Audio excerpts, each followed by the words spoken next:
कौन ब्रह्मा का पिता है, कौन विष्णु की मां, शंकर का दादा कौन है, हमको दे बता।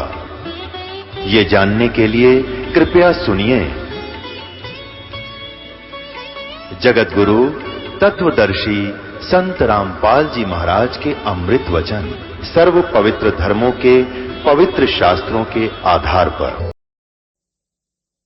और इकट्ठा होगा, 2 मिनट लगाएंगे, कहेंगे उठाओ भाई उठाओ, जल्दी करो, इसको अंतिम संस्कार करो। बांध पिंजड़ी आगत कुल परिवार तेरा सकल कबीला मसलत एक ठराई, एक ही सलाह मशोरा किया उन्होंने, सबकी एक राय होगी कि उठाओ उठाओ उठाओ। और बांध पिंजड़ी आगत धर दिया, फिर मरघट में ले जाई, अग्नि लगा दिया, जग लंबा फूक दिया उस ठाई। अब शरीर तो फूक दिया, अंतिम संस्कार कर दिया। अब क्या होता है, ये नादान साधना बताने वाले ये नीम हकीम गुरुओं ने कैसा जुल्म कर रखा है। कहते हैं वेद बांध फिर वो पंडित आए, पीछे गरुड़ पढ़ाई, ये गरुड़ पुराण लेकर के, और गुरुजी आते हैं, वो कहते हैं भाई 7 दिन गरुड़ पुराण की कथा करनी पड़ेगी तुम्हारे घर पे। परमात्मा कहते हैं कि देखो गरुड़ पुराण अब पाठ करने से कोई लाभ नहीं है।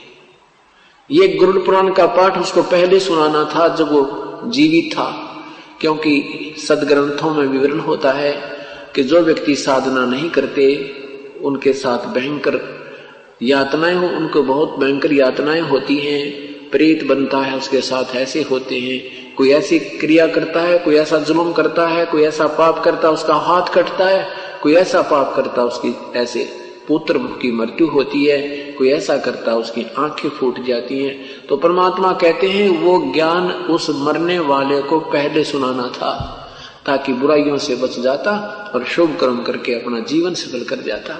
अब वो गधा बनने को तैयार है और पीछे उसकी गरुड़ पुराण की कथा गुरुदेव करने को तैयार है। इस तरह की ड्रामेबाजी ने, इस तरह के नीम हकीमों ने ये भक्ति का विनाश कर डाला और मनुष्य जीवन को इन्होंने बर्बाद करवा दिया। परमात्मा कहते हैं कि नरसेती तू पसवा कीजे गद्दा बैल बनाई, ये 56 भोग काम अनुभव रे कि तो कुर्डी चलने जाए। और फिर क्या बताते हैं कि ये साधना शास्त्र विरुद्ध होने से फिर तुम प्रेत बन गए, प्रेत शिला पर जा विराजे। अब गुरु जी कहेंगे कि उसके पिंड भरवाओ, पितरों पिंड भराई। तेरा गजब हुई, पहले तो पितर बनवाए, भूत बनवाए, शास्त्र विरुद्ध साधना करवा के, और फिर उनके वो पिंड भरवाए, फिर वह उनके श्राद्ध निकाले, वो माल खाए गुरुजियों ने। गुरुजी तो खीर खावे, अन्यों का पितर छिप गए। वाह भाई वाह, मैं रोटी खाऊंगा आपका पेट कैसे भरेगा, अच्छे बेवकूफ बना डाला। देखो ये साधनाएं बिल्कुल शास्त्र विरुद्ध हैं और ये मनमुखी लोगों के मनमाने आचरण हैं जो पवित्र गीता जी के विरुद्ध होने से व्यर्थ हैं। तो क्या बताते हैं कि प्रेत शिला पर जा विराजे पितरों पिंड भराई, और बहर श्राद्ध खान कुआए काल काग होए कलमाही। फिर कौवे बन गए। क्या कहते हैं, श्राद्ध, अब श्राद्धों के दिन चल रहे हैं। कति उन नादानों के पूरे जो है ना मौज माचरी है, बहका रखा जिन्होंने, एक दिन में 3 जगह भोजन खा खाते हैं पंडित वो गुरु जी। तो क्या बताते हैं कि जब पहले तो भूत बनाया, पितर बना, फिर कहते हैं पिंड भरवा दिए तो वो मुक्त हो गया। फिर श्राद्ध निकालते हैं, कहते तुम्हारा पिता जो है ना कौवा बना हुआ है, कौवे को भोग लग गया तो समझ लो तुम्हारा श्राद्ध सफल है। कौवे ने तेरा पिताजी ना कौवा बन के आगे भोग लगाएंगे और तुम्हारा श्राद्ध सफल हो गया। अरे तेरा गजब वही। कहते हैं बहुत श्राद्ध फिर खान कुमाई, वो काग हुए कलमाई। फिर वो वही आत्मा अनु कहे भी वो काग बन गया, कौवा बन गया, और ये वो श्राद्ध खा गया, बेड़ा पार हो गया। कौवा रोजाना खाना खाता है, चल कौवा मान लेते, तुम्हारा पिताजी कौवा बन गया हमारा। अब वो कौवा रोजाना आहार करता है, एक दिन के पेट खाना खाने से कौवे का 364 दिन पेट नहीं भर जाता। अपने जो पूर्वज थे, जो दिन की हम श्राद्ध निकाल रहे हैं, वो दिन में 2-2 बार आहार अवश्य करते थे, और अब एक दिन के आहार में वो 364 दिन नहीं छिक सकते। ये भी हमारे साथ उन्होंने सरेआम जो है ना धोखा कर रखा है। तो अब ये भगत समाज सियाना होगा, तत्व ज्ञान से परिचित होगा, तो इन नादान संतों से पीछा छूटेगा और ये जीवन बहुत आसानी से सफल हो जाएगा। इसमें कोई साधना कठिन नहीं है, सीधा सा एक मंत्र जाप करना है या मजदूरी करनी है या नाम की कमाई करनी है। इस कमाई के धन से हम परमात्मा के लोक में जा सकते हैं और कोई विकल्प नहीं है। अन्य जो साधनाएं हठयोग करना, ये सिद्धि सदी आ जाना, ये तो यही की प्रभुता है, इससे जीव कल्याण नहीं है, आत्म कल्याण नहीं है, मोक्ष मार्ग नहीं है। अब क्या बताते हैं आदरणीय पूज्य कबीर परमेश्वर कहते हैं कि जीवित बाप के लट्ठम लट्ठा मुए गंग पुचैया। जीवित पिताजी की तो सत्कार नहीं करते और मरने के बाद उसको गंगा में उसकी अस्थियों को प्रवाह करके आना है, उसका कल्याण हो जाएगा। परमात्मा कहते नहीं, जीवित बाप के लट्ठम लट्ठा मुवे गंग पुचैया। और जब आवे आसज का महीना वो कौवा बाप बनैया। अरे बोली सी दुनिया सतगुरु बिन कैसे सरिया। यानी पूर्ण संत के बिना, तत्व ज्ञान के बिना कैसे बात बनेगी। इन नादानों ने कैसा मूर्ख बना रखा है। पहले तो अंतिम संस्कार के समय कहते हैं इसकी अस्थियों को गंगा में डाल कर आओ, फिर कहते हैं श्राद्ध निकालो, कौवा बन गया। वो गति वहां भी गति की थी, फिर पिंड भरा दिए, वो भी गति होगी, और फिर कहेंगे कौवा बन गया, श्राद्ध निकालो। परमात्मा कहते हैं भूत जुनी जा छूटे हैं ये पिंड दान करते। गरीबदास जिंदा कहे भाई नहीं मिले भगवंत। इन क्रियाओं के करने से जो पिंडदान तुम करते, इससे उसकी भूत जुनी तो छूट जाएगी। फिर वो गधा बन गया, पता के गति करवाई पिंडदान करवा के तुमने। वो तो अब जीवित गति हुए। अब गति करनी हमने अपने आप करवा के जानी है। अपना यहीं पर भक्ति साधना कर लो, यही आपके श्राद्ध निकलन लग रहे। 7 दिन श्राद्ध होंगे यहाँ पे। जो आत्मा यहाँ आएगी उसका कल्याण हो जाएगा और तत्व ज्ञान होगा, मोक्ष मार्ग प्राप्त होगा। यहाँ उसकी भक्ति साधना मिलेगी, उसको कमाई बनेगी। कई प्रकार से कमाई होती है साधना से, जैसे संत के दर्शन से भी पुण्य होते हैं। सत्संग की तरफ चलते हैं, एक कदम का भी बहुत पुण्य है। यहाँ करिए अमर कथा सुनते हैं, इसका भी पुण्य होता है। फिर यहाँ सेवा करते हैं, कोई दान करते हैं, ये सब पुण्य हमने संग्रह करके और यहाँ से सतलोक जाने की तैयारी करनी है। यही हमारा मूल उद्देश्य है सत्संग में आने का। फिर क्या बताते हैं, स्वरत जय सतगुरु की संगत करते तेरे सकल कर्म कट जाई। यदि तुम पूर्ण संत की शरण में आ जाते, ना श्राद्ध निकालने थे, ना अस्थि उठानी थी, ना अस्थि उठाने की आवश्यकता पड़ती, ना उसको गंगा पहुंचाने की आवश्यकता पड़ती, न ही श्राद्ध निकालने की आवश्यकता थी, ना फिर पिंड बनवाना, ना वो भूत बने, ना पितर बनना था, ना पशु बनने। जय सतगुरु सदगुरु। पुण्यात्मा अभी तुम बालक हो, बुद्धि विवेक से जब विचार करोगे इस पृथ्वी पर आपको कोई संत नजर नहीं आएगा। अभी तक कोई सदगुरु नहीं था, या तो परमात्मा स्वयं आए थे, या फिर उन महापुरुषों को जिनको साक्षात्कार परमेश्वर ने अपना कराया था, उनको छोड़ करके अभी कोई सदगुरु नहीं थे, यानी सत्य ज्ञान कराने वाले नहीं थे। अब इस तत्व ज्ञान से आप तुलना करोगे उन महापुरुषों के विचारों की, तो अपने आप पता लग जाएगा वो संत नहीं है। तो यहाँ क्या कहते हैं, जय सतगुरु की संगत करते तेरे सकल कर्म कट जाई। सकल कर्म, ना भूत बनना था, ना पिंड भरवाने थे, ना गधा बनना था, ना कुत्ता बनना, ना 84 में जाना था। अमरपुरी पर आसन होते जहां धूप न छाई। अमरपुरी सतलोक में आसन, यानी वहां तेरा स्थाई स्थान मिल जाता, जहां पर कोई कष्ट नहीं है, ना धूप ना छाई, यानी कोई दुख नहीं है। सुरत नृत मन पवन पियाना, शब्द शब्द समाई। गरीबदास गलतान महल में मिले कबीर गुसाई। मुझे तो गरीब कबीर परमात्मा मिल गए और ये तत्व ज्ञान मुझे दे दिया, मैं तो मस्त हो गया गलतान महल में। हमने तो कोई संशय रहा नहीं, हम सतलोक जाएंगे, क्योंकि हम उन्हीं पद चिन्हों पर चल रहे हैं, उसी रास्ते चल रहे हैं जो हमारे पूर्ण परमात्मा ने आकर हमें दर्शाया है। अब हमने ये देखना है, सत्संग में आने से पुण्यात्मा को ये तो ज्ञान होगा कि प्रभु की भक्ति के बिना ये मनुष्य जीवन व्यर्थ है। फिर पाछे पछतावेगा भाई, आजा बंदे शरण राम की, पछतावेगा। बालू की बीत पवन का खंबा, कब लग खैर मनावेगा। बालू की बीत पवन का खंबा, कब लग खैर मनावेगा। आजम तेरे घट न घेर, तू राम कहने न पावेगा। आजम तेरे घट न घेर, तू राम कहने न पावेगा। भाई आजा बंदे फिर पाछे पछताए। काल बलि तेरे सिर पर बैठा, बुझा पकड़ ले जावेगा।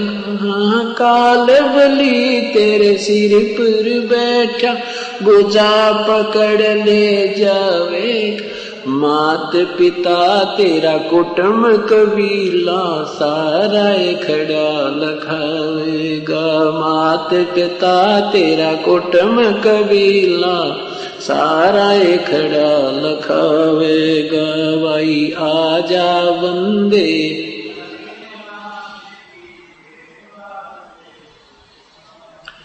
धर्म राय तेरा लेखा लेगा, वहां क्या बात बनावेगा। धर्म राय तेरा लेखा लेगा, वहां क्या बात बनावेगा। लाल खंभ से बांधा जा बिन, सतगुरु कौन छुटावे। लाल खंभ से बांधा जा बिन, सतगुरु कौन छुटावेगा। भाई आजा बंदे फिर पोछ पछतावे। दिया लिया तेरे संग चलेगा, दराढ़ क्या रह जावेगा। दिया लिया तेरे संग चलेगा, दराढ़ क्या रह जा। कह कबीर सुनो भाई, साधो करनी के फल पावेगा। हाँ, कह कबीर सुनो भाई, साधो करनी के फल पावे।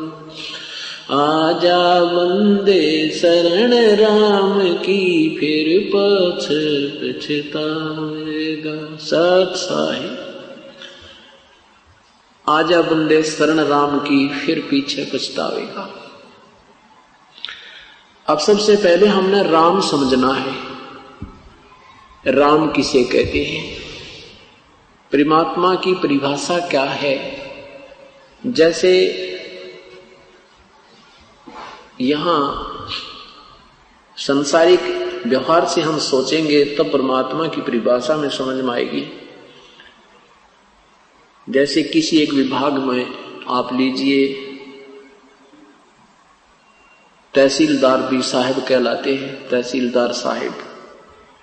फिर एसडीएम साहब, डिप्टी कमिश्नर साहब, कमिश्नर साहब, मंत्री साहब, मुख्यमंत्री साहब, प्रधानमंत्री साहब और राष्ट्रपति साहब। ये सभी साहब कहलाते हैं। लेकिन इनकी शक्ति में, पावर में दिन रात का अंतर होता चला जाता है। यही व्यवस्था परमात्मा को समझने के लिए आपने याद रखना होगा। जैसे तीन लोक के राम हैं, मालिक हैं, स्वामी हैं, प्रभु हैं। एक ब्रह्मांड में, तीन लोक में एक विभाग के मंत्री साहब हैं, राम हैं, प्रभु हैं। कौन? रजगुण ब्रह्मा, सतगुण विष्णु, तमगुण शिव जी। रजगुण विभाग के भगवान ब्रह्मा जी, सतगुण विभाग के भगवान विष्णु जी और तम गुण विभाग के भगवान शिव जी। केवल पाताल लोक, पृथ्वी लोक और स्वर्ग लोक के ही इन प्राणियों के ऊपर इनका अधिपत्य है। महास्वर्ग में इनका कोई लेन देन नहीं है। अन्य जो स्थान है इसी ब्रह्मांड में, उन पर भी इनका अधिपत्य नहीं है। एक ब्रह्मांड में एक विभाग के मंत्री साहब यानी राम, भगवान ब्रह्मा, भगवान विष्णु, भगवान शिव है। ये भी राम है। इनके पिताजी 21 ब्रह्मांड के प्रभु हैं, राम हैं, साहब हैं, जिसे ब्रह्म कहते हैं। ब्रह्म क्षर पुरुष भी कहते हैं। और 7 संग ब्रह्मांड का राम है परब्रह्म, जिसको अक्षर पुरुष कहते हैं। वो भी राम है, वो भी मालिक है, वो भी स्वामी है। वो 7 संग ब्रह्मांड का मालिक है। और इस परब्रह्म से ऊपर एक पूर्ण ब्रह्म, परम अक्षर ब्रह्म, सतपुरुष, अकाल मूर्त, शब्द स्वरूपी राम, वो भी साब है। वो असंख्य ब्रह्मांड का, असंख्य, जिसमें ये 21 ब्रह्मांड ब्रह्म के, 7 संग ब्रह्मांड परब्रह्म के और अपने सतलोकाधि सारे ब्रह्मांडों को मिला करके सबके ऊपर कुल मालिक वो पूर्ण ब्रह्म है। वो भी राम है। अब जैसे हम भगवान राम, भगवान कृष्ण, भगवान विष्णु, भगवान शिव, कृष्ण आदि की भक्ति करते हैं, ये पवित्र गीता जी के अंदर मना है। 7वें अध्याय के 12 से लेकर 15 श्लोक में स्पष्ट किया है कि तीनों गुणों की जो साधना करते हैं, इनसे होने वाले लाभ के ऊपर जो आरूढ़ हो गए हैं, इन्हीं से मिलने वाले जो सुख सुविधा के ऊपर जिसकी बुद्धि यहीं तक सीमित हो गई है, जिनका ज्ञान इस त्रिगुणमयी माया के द्वारा हरा जा चुका है, वो राक्षस स्वभाव को धारण किए मनुष्यों में नीच दुष्कर्म करने वाले मूर्ख अर्जुन मुझे भी ना बचते, क्योंकि गीता जी का ज्ञान ब्रह्म ने बोला था, श्री कृष्ण जी में प्रवेश करके ज्योति निरंजन काल ने बोला था। ये मेरी भक्ति भी नहीं करते, मुझे भी नहीं बचते, क्योंकि तीनों गुणों तक की पूजा करने वाले को गीता जी में रिजेक्ट किया है, व्यर्थ कहा है। क्यों कहा है? क्योंकि ये तीनों भगवान नासवान है, इनसे मिलने वाला सुख भी अक्षीणिक है, ये सफाई नहीं है। हम इनको अविनाशी कहते थे, इनको मृत्युंजय कहा करते थे, ये मृत्युंजय नहीं है। मृत्युंजय माने जिन्होंने मृत्यु जीत ली हो, अजरो अमर नहीं है ये। इन्होंने मृत्यु, ये इनका जन्म और मृत्यु होता है। पवित्र देवी भागवत महापुराण 3रा स्कंद मोटा टाइप गीता प्रेस गोरखपुर से प्रकाशित 123 पृष्ठ पर भगवान विष्णु कहते हैं कि हे माता, तुम शुद्ध स्वरूपा हो, ये सब संसार आप ही से उद्भासित हो रहा है। मैं ब्रह्मा और विष्णु, हम तो नासवान है, हमारा जन्म और मृत्यु होता है, आविर्भाव और तिरोभाव होता है, हम अविनाशी नहीं है, तुम ही अविनाशी हो। इससे सिद्ध हुआ कि ब्रह्मा विष्णु महेश ये नासवान हैं, इनकी पूजा करके हमें पूर्ण लाभ मोक्ष प्राप्त नहीं होता, अर्थात ये भी साधना व्यर्थ हुई। गीता जी बोलने वाला ब्रह्म कहता है कि मेरी साधना भी 4 प्रकार के व्यक्ति करते हैं। गीता जी के अध्याय नंबर 7 के मंत्र 16 से 18 में एक अर्थार्थी, आर्थ, ज्ञानी, जिज्ञासु और ज्ञानी। अर्थार्थी वो हैं जो अपने धन लाभ के लिए कोई जंत्र मंत्र करते हैं, वेदोनुसार करते हैं। आर्थ जो संकट निवारण के लिए इसको साधना करते हैं तो वेदों के मंत्रों से ही करते हैं, अन्य किसी ओम जय जगदीश हरे हनुमान चालीसा, ये जय गणेश देवा का आसरा नहीं लेते, जो ब्रह्म साधना ही मानी जाती है, जो वेदों से साधना करते हैं। और जो जिज्ञासु वो होता है जो परमात्मा की तरफ में इधर उधर भटकता है, जैसा उसने ज्ञान मिला, कोई वेदों से, कोई किसी से, किसी सुनी सुनाई से, तो उसने ज्ञान संग्रह कर लिया, फिर वो जिज्ञासु फिर वक्ता बन गया, ज्ञान बांटने लग गया, आप भक्ति की नहीं, उसको साधना ठीक मिली नहीं। कहते हैं चौथे प्रकार के ज्ञानी, इन तीनों को तो रिजेक्ट किया कि ये नहीं काम के, इनमें से ज्ञानी अच्छे हैं। ज्ञानी वो होता है जिसको ये पता लग गया कि मनुष्य जीवन बार बार नहीं मिलता, और मनुष्य जीवन प्राप्त करके यदि भक्ति नहीं की तो इसका कोई यूज नहीं, कोई लाभ नहीं। भक्ति फिर उसको वेदों को पढ़ा, वेदों में लिखा है कि केवल एक परमात्मा पूर्ण ब्रह्म ही पूजा के योग्य है, अन्य की साधना करने से भी जीव मोक्ष नहीं होता, पूर्ण रूप से मोक्ष प्राप्त नहीं होता। इसलिए उन ज्ञानी आत्माओं ने ये दृढ़ निश्चय कर लिया कि एक ही प्रभु की भक्ति करेंगे हम, और दूसरे भक्तों भगवानों की भक्ति नहीं करेंगे, वो यूजलेस है, वो व्यर्थ है। इस उद्देश्य से उन्होंने अपने ही आप निष्कर्ष निकाल दिया, वेदों को पढ़ा, उसमें लिखा कि ओम कर्तु समर, कल्वे समर और कर्तुम समर, यजुर्वेद अध्याय नंबर 40 के मंत्र नंबर 15 में। ये ब्रह्म, वेदों के बोलने वाला ब्रह्म कहता है कि मेरा ओम नाम है, और इस ओम नाम का जाप तू काम करते करते श्रवण कर, विषय कसक के साथ श्रवण कर, मनुष्य जीवन का मुख्य उद्देश्य जानकर श्रवण कर।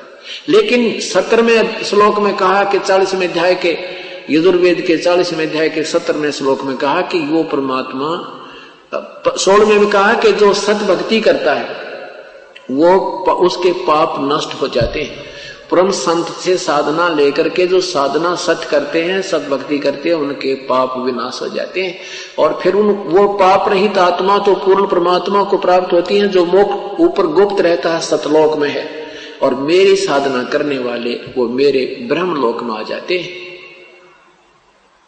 उस परमात्मा की भक्ति से जीवन का मोक्ष होगा, और मेरी साधना करने वालों को भी यजुर्वेद अध्याय नंबर 40 के मंत्र नंबर 3 में आत्मघाती कहा है कि ब्रह्म तक की साधना करने वाले भी आत्मघाती है, क्योंकि ये मोक्ष नहीं होता इससे, ब्रह्म तक की साधना भी व्यर्थ है।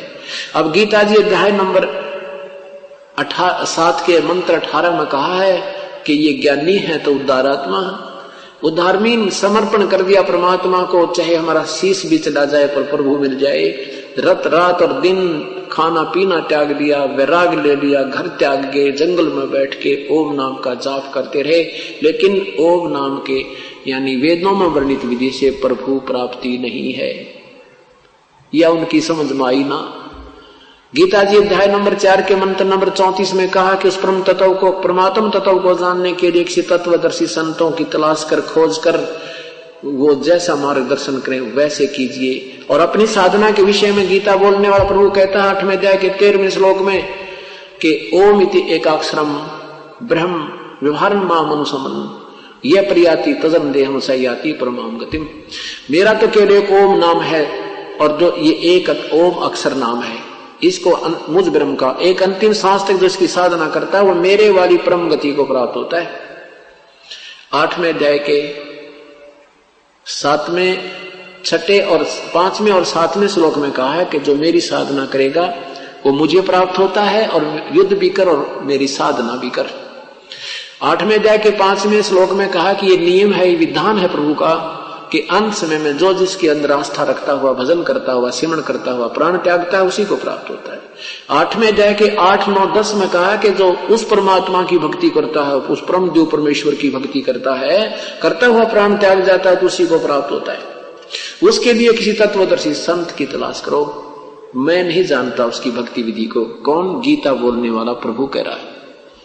ऐसे वेदों को बोलने वाला प्रभु भी कह रहा है कि मैं 40वें अध्याय, यजुर्वेद अध्याय नंबर 40 के मंत्र नंबर 10 में कहा कि उस परमात्मा के विषय में कोई साकार बताता है, कोई निराकार कहता है, ये भी व्याख्या सही नहीं।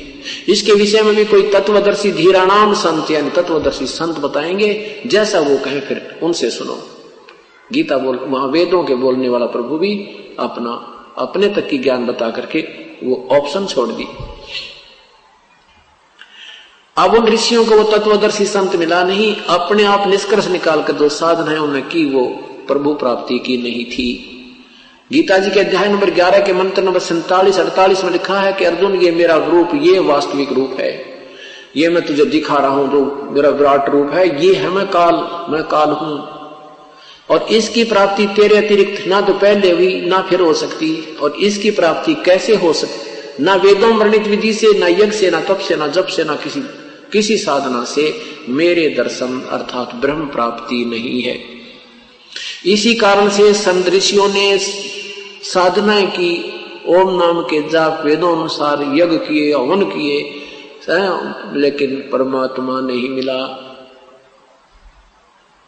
गीता जी के अध्याय नंबर 7 के मंत्र नंबर 24 में कहा कि ये बुद्धिहीन जन समूह मेरे उस घटिया अटल नियम को नहीं जानता कि मैं अपनी योग माया से छुपा हुआ कभी भी किसी के सामने प्रत्यक्ष नहीं होता। ये मुझे कृष्ण मान रहे होंगे, मैं कृष्ण नहीं हूं, मैं व्यक्त नहीं होता, मैं अपनी योग माया से गुप्त रहता हूं, अर्थात वो साकार है लेकिन सामने नहीं आता। ये मेरा अटल घटिया नियम है। अब इन ऋषि ज्ञानी आत्माओं ने वेदों को पढ़कर ओम नाम को सिलेक्ट किया और ओम नाम को मान लिया ये पूर्ण परमात्मा की प्राप्ति का है। सतगुरु बिन काहू न पाया ज्ञाना, जो थोथा वो छड़े किसाना। ये वशिष्ठ मुनि जैसे भी महापुरुष अपना जीवन व्यर्थ कर गए क्योंकि उनको तत्वदर्शी संत नहीं मिला। और जो परमात्मा स्वयं तत्वदर्शी संत बनकर आए थे इन्होंने उसकी बात को स्वीकार नहीं किया, उसको वामदेव कहने लगे। व्यंग्यात्मक नाम रख लिया वामदेव। वामदेव मैंने उल्टा चल है, एक दायां हाथ एक बामा, तो वामदेव माने उल्टा ज्ञान प्रचार करने वाला कहने लगे भगवान को। अब देखो पुण्यात्माओं, सारा संसार एक तरफ ज्ञान दे रहा है, ये दास एक तरफ, और ये दास शास्त्र अनुसार बता रहा है जो हमारे सदग्रंथ बता रहे हैं, और अभी तक वो संत दंत कथा सुना रहे हैं। अब वो हमें कहते हैं वो तो उल्टी बात करता है, वो सारी सबकी निंदा करता है। ऐसे ही परमात्मा के साथ इन्होंने व्यवहार किया था। जब वो तत्वदर्शी संत बनकर स्वयं आए थे तब भी उनको रिजेक्ट कर दिया था इन अनजान ऋषि महर्षियों ने, और जिसका अभी तक खामियाना भोगना पड़ रहा है। वो तत्वदर्शी संत जब तक नहीं मिला तो क्या हुआ कि इन ज्ञानी आत्माओं ने ये तो पता लग गया कि मनुष्य जीवन बार बार नहीं मिलेगा। आप चाहे इस मिट्टी को कितना ही कष्ट हो जाए, चाहे ये मिट्टी कितनी ही दुख हो जाए, चाहे खराब हो जाए, पर मालिक के नाम पर हो जाए, इस उद्देश्य से उन्होंने दिन रात ओम नाम का जाप किया, उसे परमात्मा नहीं मिला क्योंकि वो रूल है, नियम है। इससे प्रभु वेदों वर्णित विधि से भगवान नहीं मिले। अन्य साथ सुख हो जाते हैं, जैसे अच्छी कमाई बन गई, महास्वर्ग में पहुंच गया, हजारों युगों तक वहां रह गया, फिर उसके बाद इंद्र बन जा कि या पृथ्वी का राजा बन गया, वह सारी कमाई खा के फिर गधा बन गया, नरक से लगा। इस तरह की सुविधाएं और ये असुविधाएं तो इस ओम नाम के यानी वेदों वर्णित विधि से होती हैं। परमात्मा प्राप्ति नहीं और आत्म कल्याण नहीं होता, मोक्ष नहीं होता। इसलिए गीता जी अध्याय नंबर 18 में 7वें अध्याय नंबर 7 के मंत्र 18 में कहा कि ये ज्ञानी आत्मा है तो उद्धार में ना अपना समर्पण कर दे, जान भी दे दे भगवान के लिए, उल्टी ना हटे। ये है तो इतनी नेक, परंतु ये नादान उस तत्वदर्शी संत ना मिलने से मेरे वाली घटिया साधना में ही लीन रही, आश्रित रही, अनुतमाम, ये मेरे वाली अनुतमाम गति में आश्रित रही। ओए कितना प्यारा ज्ञान दिया पवित्र गीता जी में। और फिर 7वें अध्याय के 19वें श्लोक में लिखा है कि बहु नाम जन्माना मनते ज्ञानमान माम प्रवृत्ते। बहुत कोई जन्म अंत के जन्म में कोई ज्ञानी आत्मा ब्रह्म साधना करता है, मेरी साधना करता नहीं तो नीचे की साधना करते हैं, कोई देवी की, कोई देवता की, कोई यक्ष की, कोई भूतों की, या छोटी जैसे जय गणेश जय गणेश जय गणेश देवा, इस तरह की आरतियां करते हैं। को बहुत ही पुण्यात्मा अच्छे संस्कार हो जिसके कोई जन्म कौन से जन्म में एकाध आत्मा मेरी भक्ति करता है, नहीं तो अन्य उपासना में लगा रहता है। और वासुदेव सर्वमिति स महात्मा सुदुर्लभ, ये बताने वाला कि ना ब्रह्म पूजा के योग्य है, ना पर ब्रह्म पूजा के योग है, ना ये ब्रह्मा विष्णु महेश से पूर्ण मोक्ष है, ये और पूर्ण ब्रह्म ही पूजा के योग है, उसकी ये साधना है। ऐसा साधु तो, ऐसा संत तो बहुत मुश्किल है, शो दुर्लभ है, बड़ी मुश्किल से मिलने वाला, बहुत कठिनता से मिलेगा तुझे वो संत जो ये सारा ज्ञान बतावे कि ये भी पूजा के योग नहीं, वासुदेव ही पूजा के सर्वस्व है। अब वासुदेव की परिभाषा और समझनी होगी। हम भगवान श्री कृष्ण को वासुदेव कहा करते, ये वासुदेव नहीं है। वासुदेव का अर्थ है सर्वशक्तिमान, सर्वव्यापक, सर्व का पालन करता, पूर्ण प्रभु, सर्वव्यापक, सबके ऊपर अधिपति। अब भगवान श्री कृष्ण जी के पूज्य पिताजी का नाम वासुदेव था, श्री कृष्ण का नाम वासुदेव नहीं था। वासुदेव जी का नाम पंडितों ने, ब्राह्मणों ने, गुरुओं ने वेदों में पूर्ण परमात्मा की महिमा वासुदेव नाम से कही गई है। उन वेदों में अच्छे नामों को, शब्दों को निकालकर अपने पुत्रों का, यजमानों के पुत्रों का नाम रखा करते। वासुदेव का अर्थ है सर्वशक्तिमान, सर्व का पालन करने वाला, पूर्ण प्रभु। तो ये कहते हैं वासुदेव सर्वमिति स महात्मा सो दुर्लभ है, ये बताने वाला कि नहीं, वो वासुदेव पूर्ण परमात्मा ही सब भक्ति करने, पूजा के योग्य है और नहीं है, ये कहने वाला संत तो बड़ी मुश्किल से मिलेगा। वो तो तुझे बहुत ही सौभाग्य से प्राप्त होगा, बहुत मुश्किल से मिलता है। अब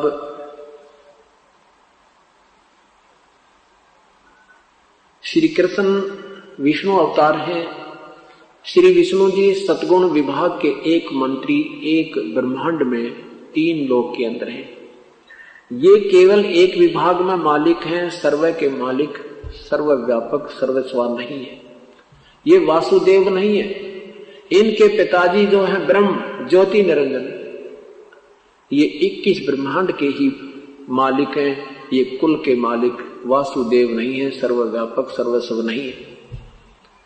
परब्रह्म भी केवल 7 संख ब्रह्मांड का मालिक है, प्रभु है, ये भी वासुदेव सर्व का मालिक नहीं है। पूर्ण ब्रह्म वो वासुदेव है। पूर्ण ब्रह्म वासुदेव है, वो सत्पुरुष वासुदेव है। तो कहते हैं ये बताने वाला कि वासुदेव सर्वमिति, सर्वम माने सर्वेस्वा, सब कुछ, वही पूजा के योग्य है, वही पालन करता है, वही दुख कष्ट निवारण करता है, वो पापों का विनाशक भी वही है। ये बताने वाला संत तो बड़ी मुश्किल से मिलेगा। तुम गीता जी के अध्याय नंबर 7 के मंत्र नंबर 12 से 15 में भगवान ब्रह्मा विष्णु महेश के साधकों को व्यर्थ क्यों बताया। जैसे तमोगुण विभाग, तमोगुण भगवान शिव का साधना करने वाला रावण ऐसा कठिन साधक था, ऐसा डिवोटी था कि अपने 10 बार शीश भी काट के भगवान के चरणों में समर्पण कर दिया। और क्या हुआ, अंत में राक्षस कहलाया, कुत्ते वाली मौत मरा। ये तमोगुण भगवान शिव की परम साधना, साधक का, परम साधक की उपलब्धि। संसारिक सुख मिल गए, सोने की लंका होगी, 1 लाख पुत्र हो गए, और अंत में पशु कुत्ते वाली मौत मरा, सर्वनाश हो गया और नरक का भागी हुआ। राक्षस कहलाया। रावण को राक्षस की संज्ञा से जाना जाता है। एक भस्मागिरी नाम के तपस्वी थे, भगवान शिव के तमोगुण के उपासक। 12 वर्ष तक सिर नीचे न करके पैर ऊपर को करके और भगवान शिव के कैलाश पर्वत पर भगवान शिव के द्वार के सामने साधना की। 12 वर्ष के बाद पार्वती जी ने कहा, हे भगवान, आप तो समर्थ हैं, आपका दास क्या मांगता है, इसको प्रदान कर दो। पार्वती जी के कहने से भगवान शिव ने भस्मागिरी से कहा कि मांग भस्मागिरी, क्या मांगता है, मैं तेरे से अति प्रसन्न हूं। अब भस्मागिरी के मन में के खोट था कि भगवान शिव को मारूं, इसे भस्म कड़ा प्राप्त करूं, भगवान शिव को समाप्त कर दूं, पार्वती को पत्नी बना लूं। हे भगवान, अब क्या बताते हैं भगवान। आदरणीय गरीबदास साहब कहते हैं, ऐसे कृत गनी जीव कलमाही, और माता को पत्नी ठहराए। पार्वती माता को और पत्नी की दृष्टि से कामना कर रहा है, ऐसे नीच व्यक्ति पर यह साधना कर रहे हैं शिव की। पर भगवान शिव ने कहा, मांग भाई, क्या मांगता है भस्मागिरी। भस्मागिरी ने कहा कि ऐसे नहीं भगवान, वचनबद्ध हो जाओ तो मांगू। भगवान ने कहा, सोचा भी क्या मांगेगा, एक सिद्धि और मांग लेगा, दे दूंगा। कहा ठीक है भाई, वचनबद्ध हुआ, मांग ले क्या मांगता है। तो क्या मांगा उसने, कहा कि भस्म कड़ा दे दो भगवान, ये भस्म कंडा दे दो जो आपने हाथ में पहन रखा। उसमें क्या गुण था कि जो किसी के सिर पे सिर के ऊपर ऐसे करके कह दे भस्म, वो खत्म हो जाता था। उसमें एक ऐसी शक्ति थी। इस बात का ज्ञान भस्मागिरी को था। भगवान शिव ने सोचा भी साधु है, जंगल में रहता है, अपनी सुरक्षा के लिए मांग रहा होगा। उसने क्या पता था ये ऐसा जालिम व्यक्ति है, इसके मन में कितना खोट है। कहते हैं भस्मागिरी की वासना शिव शंकर से जाने नाही। ये सर्वज्ञ कहाँ है भगवान, जिनको ये नहीं पता ये दुष्ट क्या मांगने आ रहा है, इसके मन में के खोट है। तो भगवान शिव सर्वज्ञ भी नहीं है। अब क्या किया कि उसने जो ही कड़ा निकाल कर उसको दे दिया भस्मागिरी को। भस्मागिरी ने कहा कि होले शंकर होशियार, तुझे मारूंगा और पार्वती को पत्नी बनाऊंगा। इतनी देर में त्योर बदल गया। अब भगवान भाग लिए, भगवान शिव भाग लिए, आगे आगे भागे जा रहे हैं, पीछे पीछे भस्मागिरी। कहते हैं फिर भगवान ने गिरजा रूप बनाया, पार्वती का रूप बना के भस्मागिरी के पास खड़े हो गए। कहने लगे, क्यों भाग रहे भस्मागिरी, आजा मेरे पास। अब भस्मागिरी ने देखा कि शिव जी तक भागता जा रहा है, चला जाएगा, मेरे निकट आ नहीं सकता। जिसकी मुझे कामना थी वो मुझे मिल गई। अब पार्वती रूप में प्रभु ने कहा कि भाई आप मुझे डांस करके दिखाओ। भस्मागिरी ने कहा कि मैं डांस तो नहीं आता, मैं तो साधु आदमी, साधना करता था। तो पार्वती कहती मैं सिखाती हूँ। तो पार्वती रूप में प्रभु ने कहा मैं तुझे डांस करना सिखाती हूँ, ऐसे मैं जो गतिविधि करूं ऐसे करना। अब ऐसे एक पैर ऐसे कर, हाथ ऐसे कर, हाथ ऐसे कर, और कर और कर। जो ही वो हाथ में भस्म कंडा लिया हुआ हाथ उसके सिर पे आ गया भस्मागिरी के। पार्वती के रूप में भगवान ने कहा कि भस्मागिरी भस्म हो गया। उस कड़े को लेकर के विष्णु रूप धारण करके प्रभु शंकर भगवान के पास पहुंचे जो भागे जा रहे थे। भस्मागिरी के भय से भागे जा रहे थे भगवान शिव। तो कहा कि भाई रुक जा भोलेनाथ, रुक जा भोलेनाथ। भगवान शंकर कहते हैं आजा विष्णु, भाग ले भाग ले। क्या हो गया कि उस निकम्मे ने मेरे से भस्म कंडा मांग लिया और मेरे से गलती होगी, वो मुझे मारने पर तुला है, आपको भी भस्म कर देगा, भाग लो। तब भगवान ने कहा कि मैंने उसको भस्म कर दिया है, तू चिंता मत कर। देख कड़ा मैं ले आया। कड़े को देख कर भी विश्वास नहीं हुआ, कहने लगा तू लाया कैसे उसका। तो उसने बताया कि मैंने उसको ऐसे ऐसे पार्वती रूप बना करके और ये कड़ा में छीन लाया हूं, उसको भस्म कर दिया है। जब उसकी राख देख ली ना भगवान शिव का, जब जल धड़कन पे बंद हुआ। और इनको हम समर्थ मानकर पूजा करते थे। ठीक है, ये भी नहीं कह सकते ये बिल्कुल रिजेक्टेड है, नहीं, जितनी इनकी शक्ति है उतनी विद्यमान है। हम इनको एक मंत्री की शक्ति होते ही हम मंत्री को प्रधानमंत्री कहा करते थे। ये हमारी नालायकी नादानी थी, क्योंकि ये नीम हकीम हमारे गुरुओं की कमी थी। जैसे रावण को उनके गुरुदेव ने शिव को मृत्युंजय, सर्वेश्वर, महेश्वर, वेदों में इसी का वर्णन है, ऐसे गुणगान कर दिए। अब उस भोली आत्मा को क्या पता था कि ये गुरु जी नहीं है, तो नीम हकीम है। यदि उस रावण वाली आत्मा को ये ज्ञान मिल जाता, विमान में बैठकर जाता। ये संतों की त्रुटि की कमी, तत्वदर्शी संत न मिलने से अभी तक ये भक्ति मार्ग विचलित है और ये भोली आत्मा श्रद्धालु लोग भटक रहे हैं। ये तो भगवान शिव की रजो तमोगुण साधना के उपासकों की हालत बताई। राक्षस स्वभाव को धारण किए, मनुष्यों में नीच। रावण भी अपनी मां को उठा ले गया, सीता को, और भस्मागिरी ने अपनी मां पर नीत डुबो दी, यानी त्रिलोक जननी पर। तो इससे मनुष्यों में नीच दुष्कर्म करने वाले भक्ति मार्ग के शास्त्र विरुद्ध साधना साधकों को दुष्कृतिन बोला है, बुरे कर्म करने वाले। और मूर्ख यानी सत भक्ति ना करके इस पर रूढ़ रहते हैं और कहे तो मानना लड़न में तैयार हो जाए।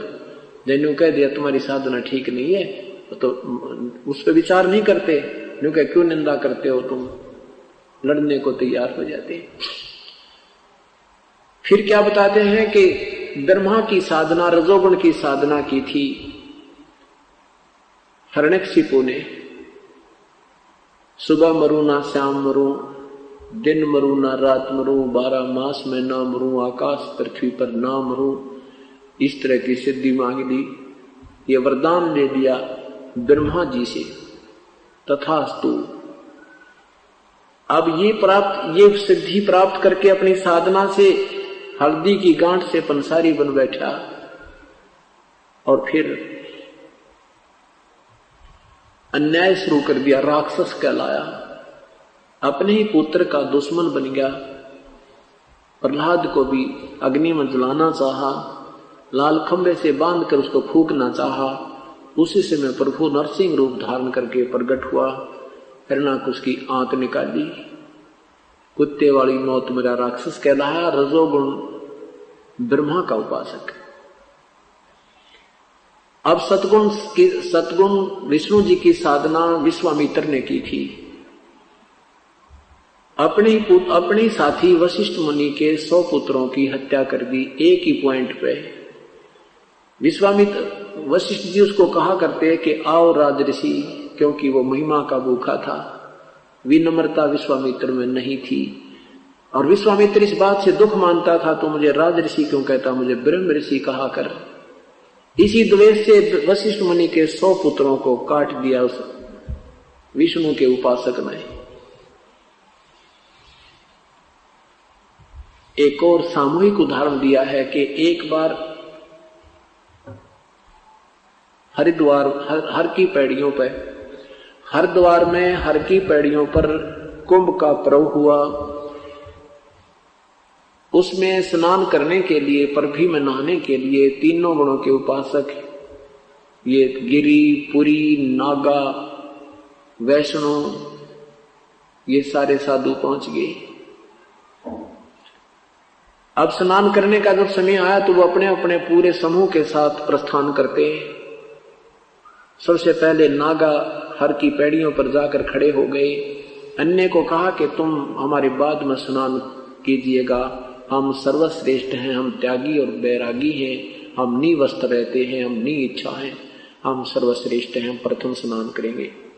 वैष्णव साधुओं ने इस बात का दुख माना कि तुम पशु की तरह नंगे फिरते हो, समय पर नहाना नहीं, राख शरीर पर लगा रखी है, पशु की तरह रहते हो, तुम काहे के शरण फिर, तुम काहे के श्रेष्ठ हो, बाहर मरो, हम नहाएंगे पहले।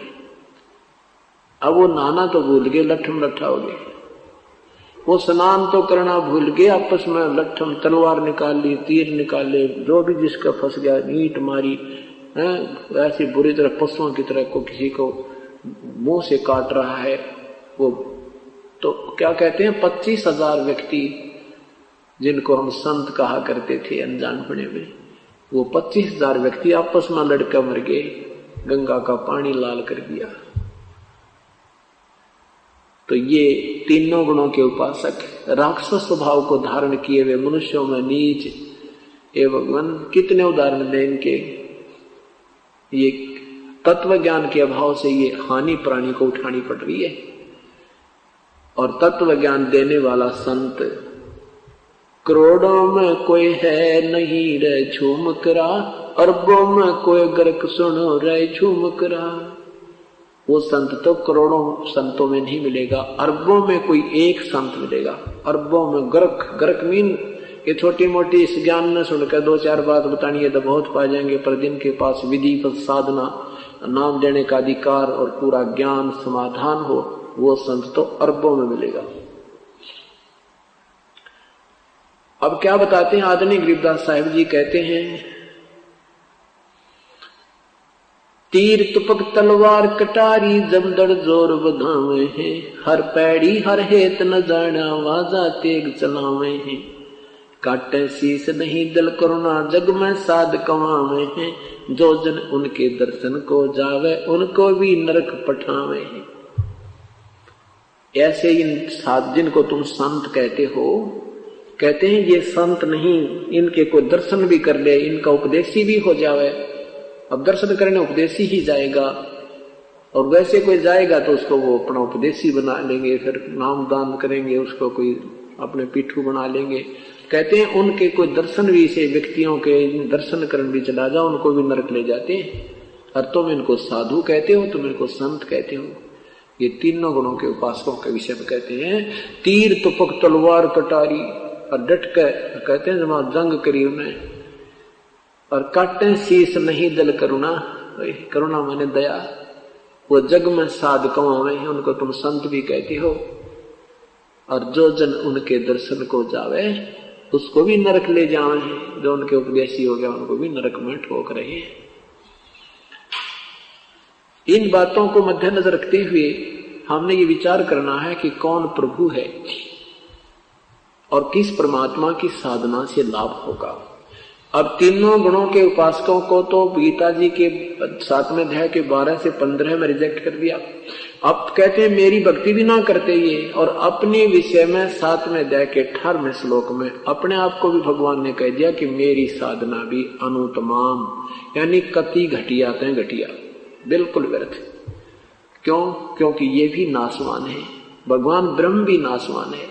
इसकी ब्रह्मलोक 8वें अध्याय के 16वें श्लोक में गीता जी में लिखा है कि ब्रह्मलोक से लेकर ये सारे लोक नाशवान है, पुनर्वृत्ति में है, ये सफाई नहीं है।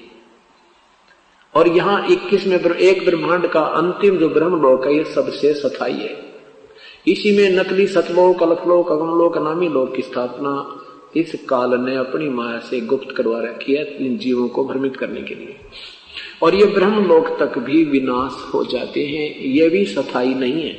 4थे अध्याय के 5वें श्लोक में स्वयं गीता बोलने वाला प्रभु कहता है कि अर्जुन तेरे और मेरे बहुत जन्म हो लिए, अर्थात मैं और तू भी अविनाशी नहीं है। कैसे? 7 ब्रह्मा की मृत्यु होने के बाद एक विष्णु की मृत्यु होती है। एक ब्रह्मा जी की आयु कितनी है?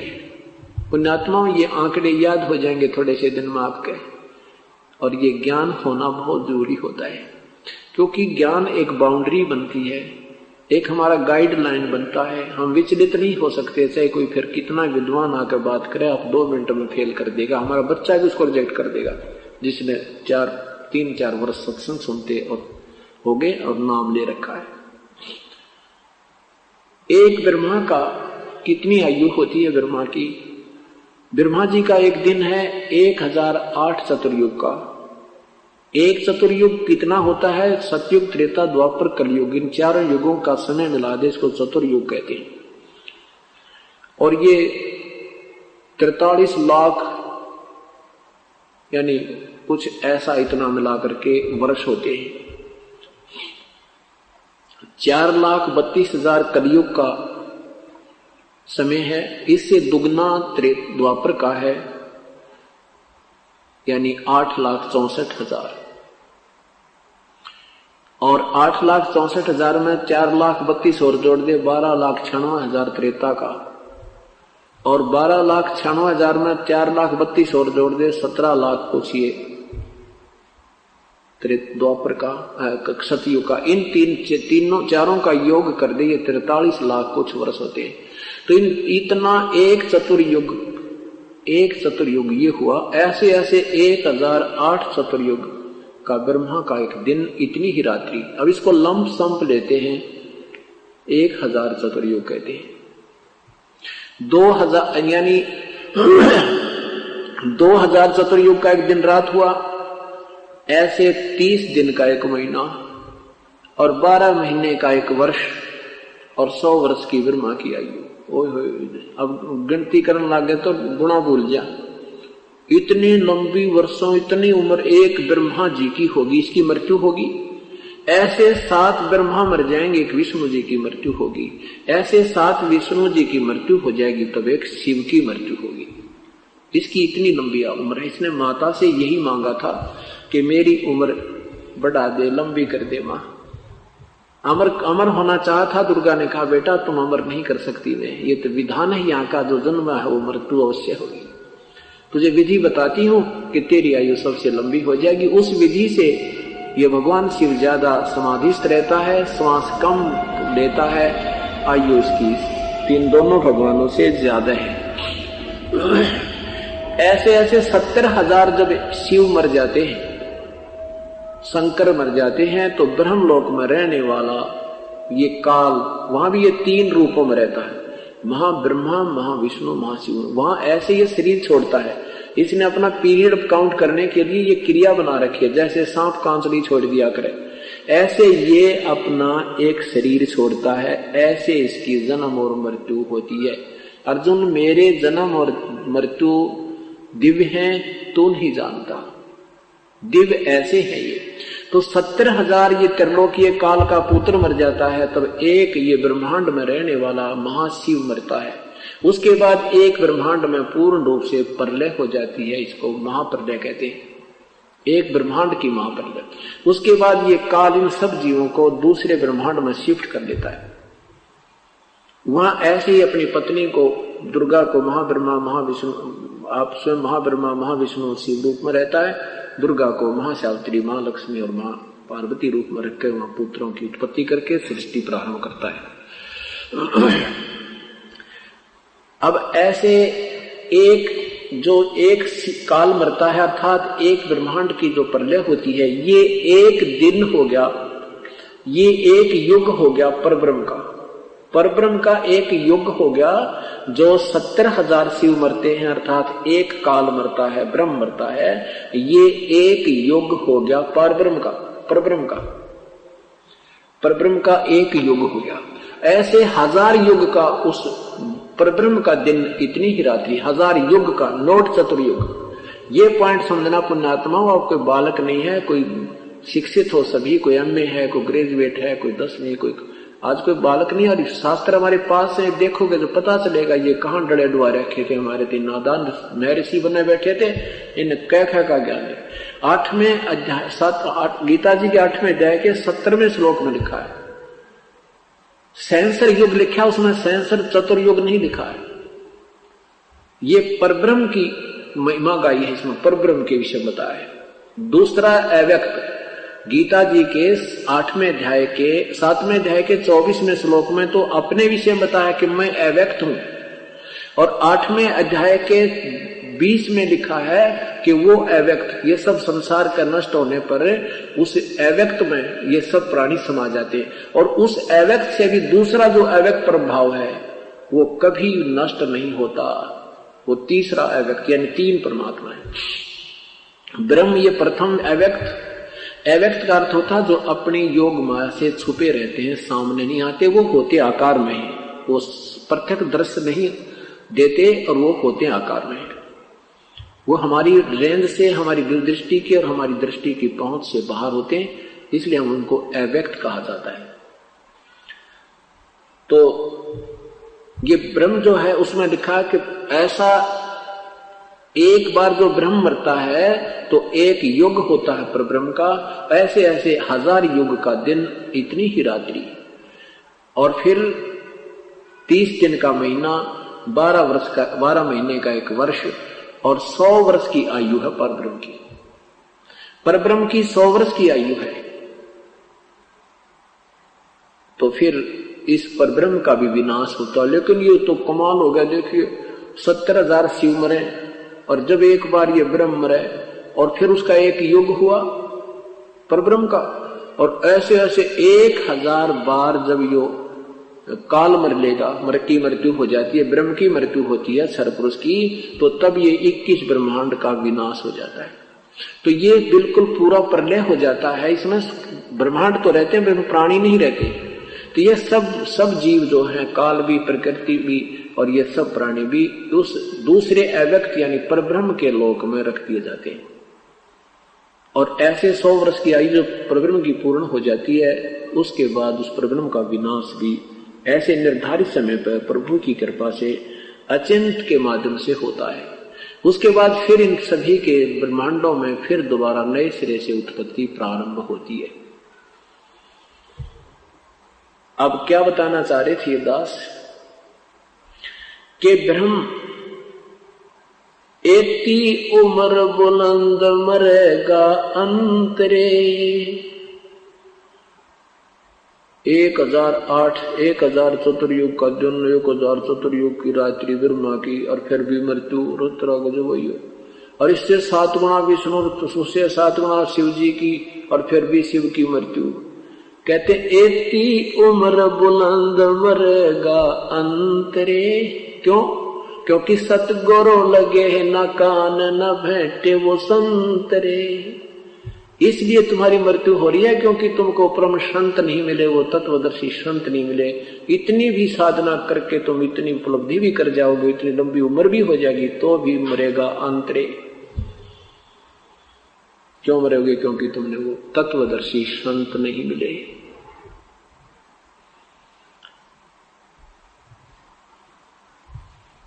जग सारा रोगिया रे, जिन सतगुरु वेद न जान्या। जग सारा रोगिया रे, जग सारा रोगिया रे, जिन सतगुरु वेद न जान्या। जग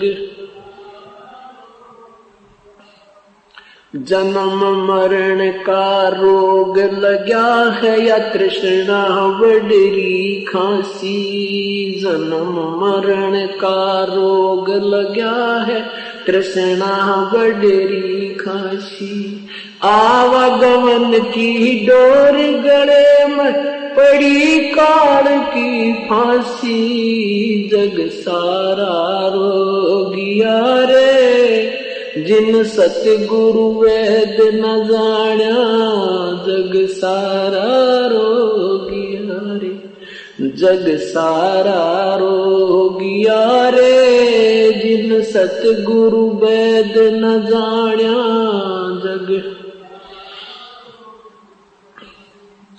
भाई देखा देखी गुरु से बन गे, किया न तत्व विचारा। देखा देखी गुरु से बन गे, किया न तत्व विचारा। गुरु से दोनों के सिर पर यूं काल ठोके पंजरा।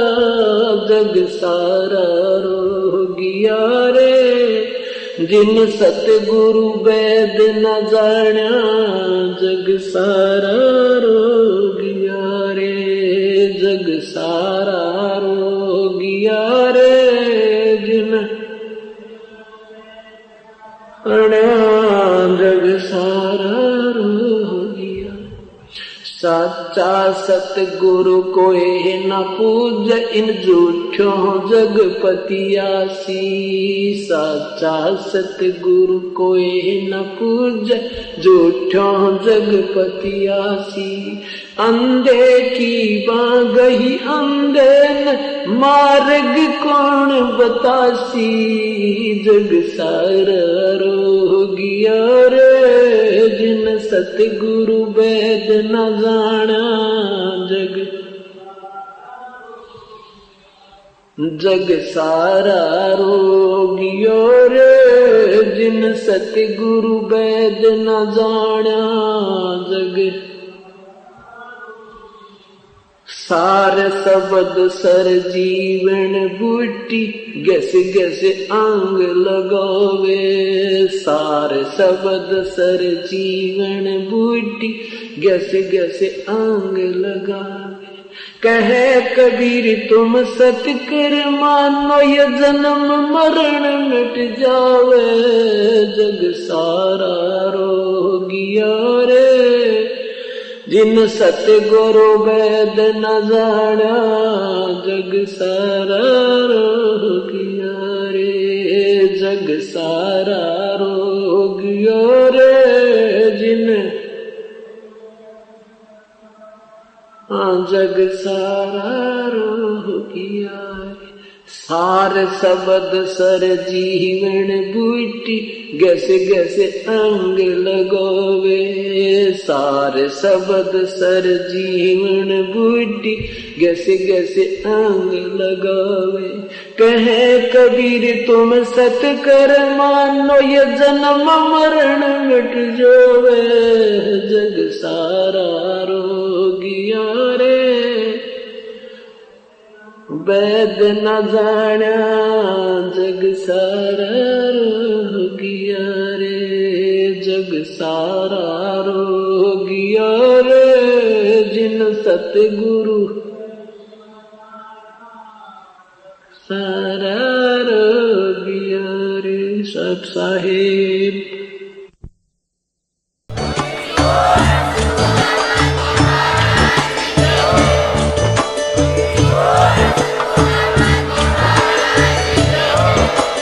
आप सुन रहे थे जगत गुरु तत्वदर्शी संत रामपाल जी महाराज जी के मंगल प्रवचन। अधिक जानकारी के लिए विजिट कीजिए हमारी वेबसाइट www.jagatgururampalji.org। संत रामपाल जी महाराज जी के शुभ आशीर्वाद से पूरे विश्व भर में 500 से भी ज्यादा नाम दीक्षा केंद्र हैं, जिन पर संत रामपाल जी महाराज जी द्वारा ऑनलाइन निशुल्क नाम दीक्षा दी जा रही है। अपने नजदीकी नाम दीक्षा केंद्र का पता करने के लिए संपर्क करें 8222880541।